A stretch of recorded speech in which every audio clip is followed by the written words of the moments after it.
Assalamualaikum dah korang. Kembali lagi bersama saya Dania, wartawan cilik anda. Sekarang ni pukul 5 pagi tau. Dan saya berada dalam ETS menuju ke Kuala Lumpur untuk rombongan tahun 6. Jom tengok apa yang saya buat pada hari ini.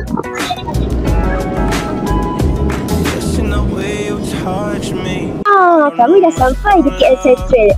Seterusnya, kami akan menuju ke KLCC.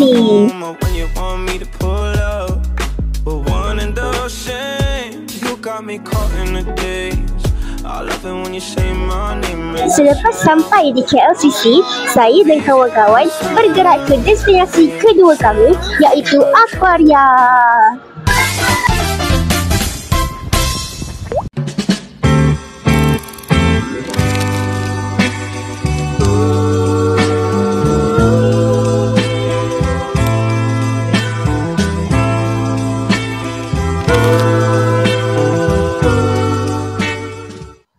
Aquaria menampilkan lebih 5,000 haiwan akuatik.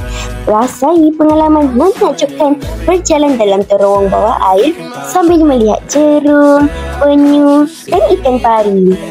Korang, selepas lama berjalan, akhirnya kami akan makan makanan tengah hari kami di restoran serai yang terletak di dalam KLCC.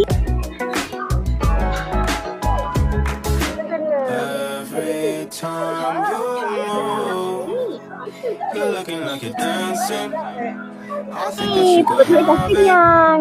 Selepas makan makanan tengah hari kami, kami akhirnya sampai ke Petroscience, iaitu destinasi terakhir kami untuk rombongan tahun 6 pada kali ini.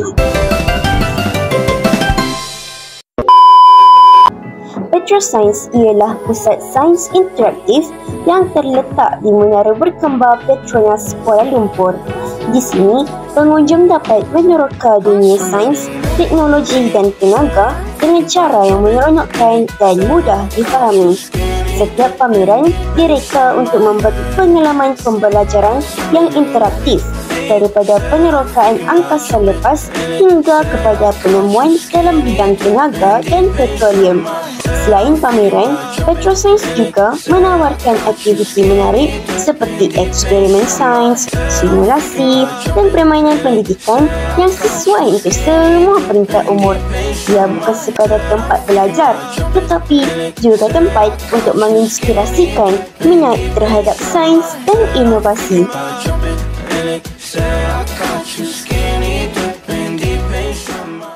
Akhirnya, rombongan tahun 6 kami telah sampai ke penghujungnya. Saya harap kami dapat menikmati rombongan seperti ini lagi di masa akan datang. Bye!